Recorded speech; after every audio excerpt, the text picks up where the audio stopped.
It means that the resulting injury is greater than that which is intended.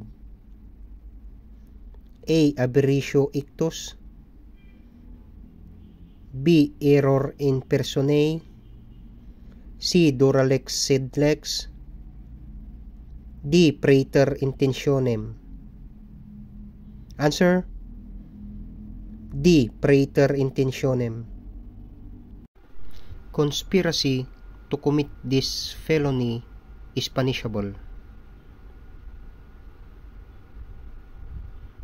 A. Estafa. B. Murder. C. Rebellion. D. Rape. Answer: C. Rebellion. The mental capacity to understand the difference between right and wrong. A. Treachery. B. Premeditation. C. Recidivism. D. Discernment. Answer: D. Discernment. A building structure exclusively used for rest and comfort. A. Sanctuary. B. Prison. C. Jail. D. Dwelling. Answer: D. Dwelling. A breach of allegiance to a government committed by a person who owes allegiance to it. A. Treason. B. Espionage. C. Rebellion. D. Coup d'etat. Answer: A. Treason. The detention of a person without legal grounds by a public officer or employee.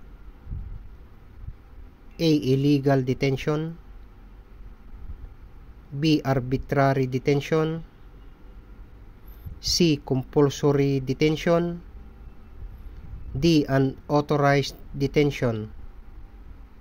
Answer: B. Arbitrary detention. The length of validity of a search warrant. A. 30 days. B. 15 days. C. 10 days. D. 60 days. Answer: C. 10 days.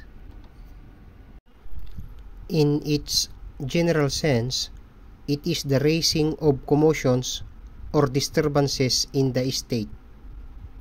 A. Sedition. B. Rebellion. C. Treason. D. Coup d'etat. Answer: A. Sedition. Which of the following is not a person in authority?